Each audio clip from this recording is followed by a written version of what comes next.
Hello everyone, स्वागत है आपका टीबीसी के अगले वीडियो में। ये वीडियो कंटिन्यूएशन होगा हमारे सी प्लस प्लस के लेक्चर सीरीज का।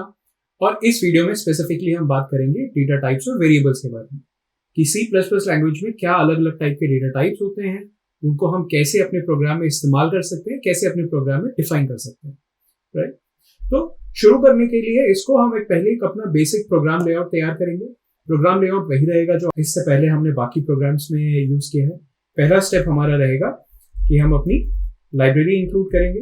हमारे केस में हम आईओस्ट्रीम लाइब्रेरी इस्तेमाल कर रहे हैं, तो सबसे पहले हम अपनी लाइब्रेरी इंक्लूड करेंगे, फिर अपनी नेम स्पेस डिफाइन करेंगे।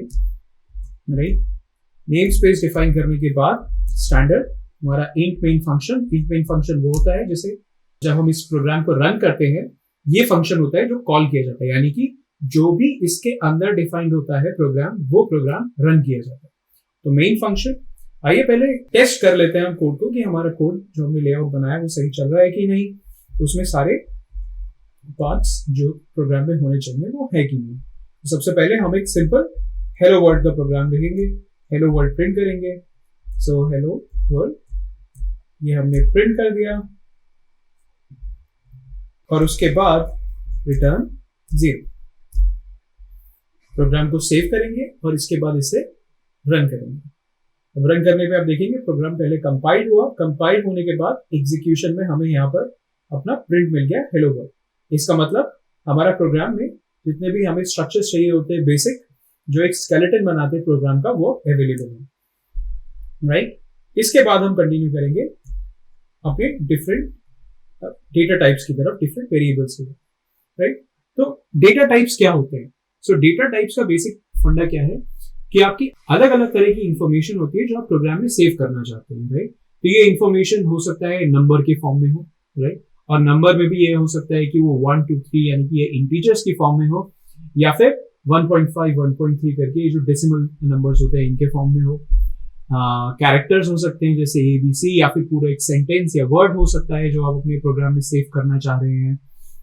इसके अलावा बाइनरी वैल्यूज हो सकती है जैसे 0 या 1। मान लीजिए कि आप अपने प्रोग्राम को कुछ कंडीशनल टाइप का बनाना चाह रहे हैं कि यार अगर ये कंडीशन होल्ड होती है तो ये करो, नहीं तो ये करो। तो इस तरह का जो कॉन्स्ट्रक्ट होता है उसके लिए आप ये बाइनरी वेरिएबल्स यूज कर सकते हैं, जिसे हम देखेंगे बूल कहा जाता है सी प्लस प्लस में। इसका इस्तेमाल भी हम आज के अपने वीडियो में देखेंगे। राइट, तो ये तो हो गए अलग अलग तरह के डेटा टाइप्स।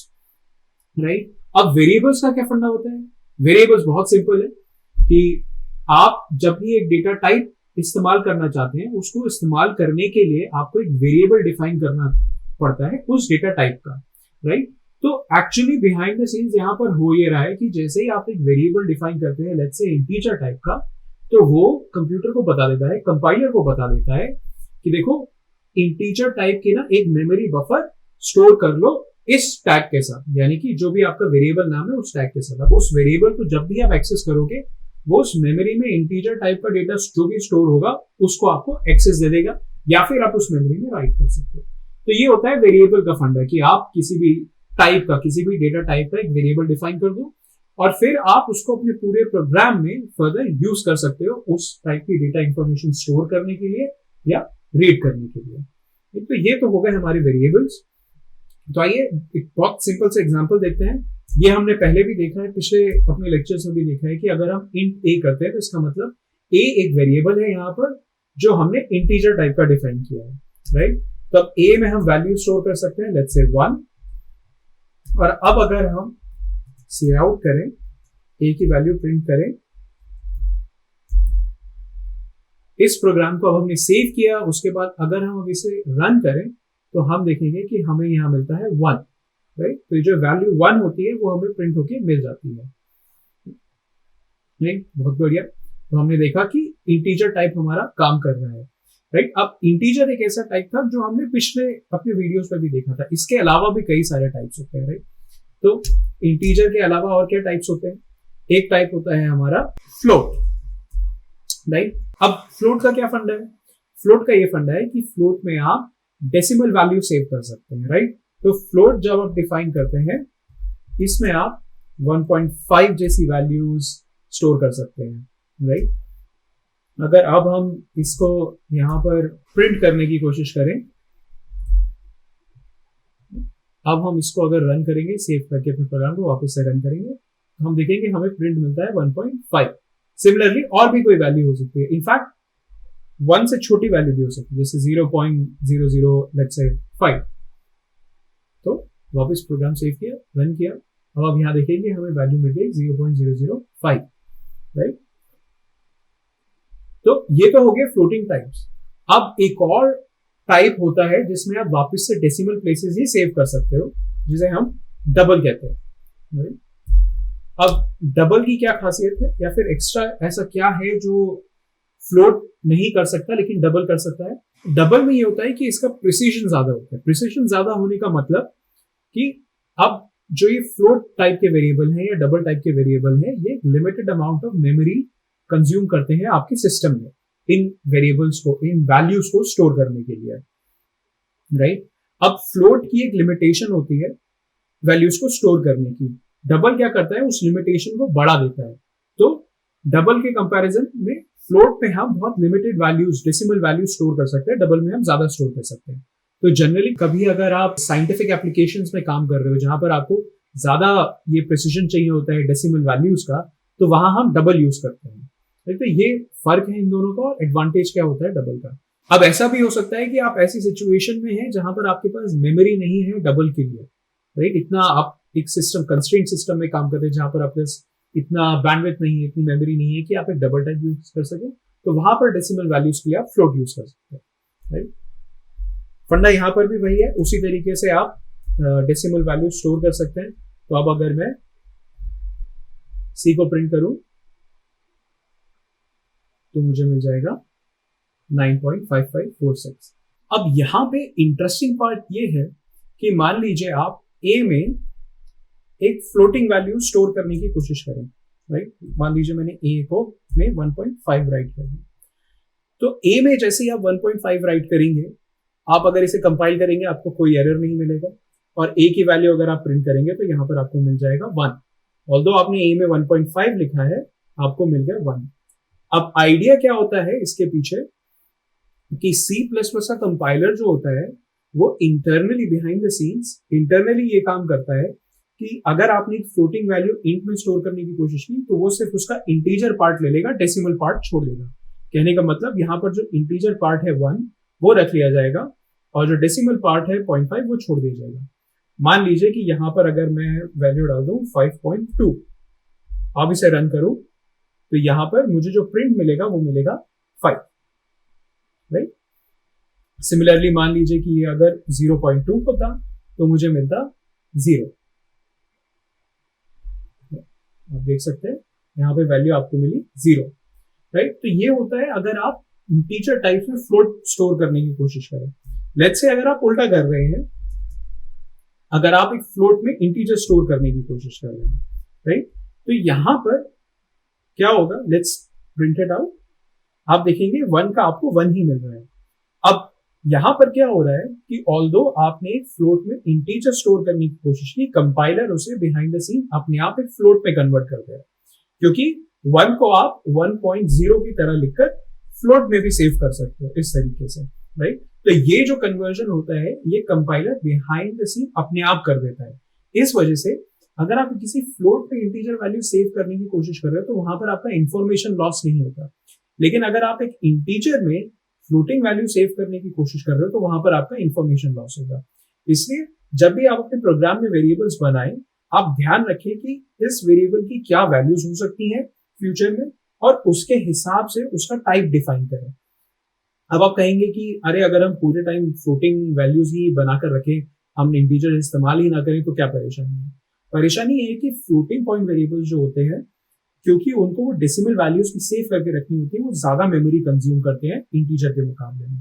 तो इंटीजर यूज करने से आपकी मेमोरी कंजम्पशन कम होती है, जिससे आपका प्रोग्राम तेजी से काम करता है, राइट। तो ये डिफरेंस होता है फ्लोट और इंटीजर के बीच में मेमोरी कंजम्पशन के लेवल पर। इस वजह से जहां पर आप इंटीजर यूज कर सकते हैं वहां पर प्रेफर करें कि इंटीजर यूज करें, जहां पर वो ऑप्शन नहीं है तब फ्लोट यूज करें, राइट। तो ये तो हो गए हमारे इंटीजर, फ्लोट और डबल।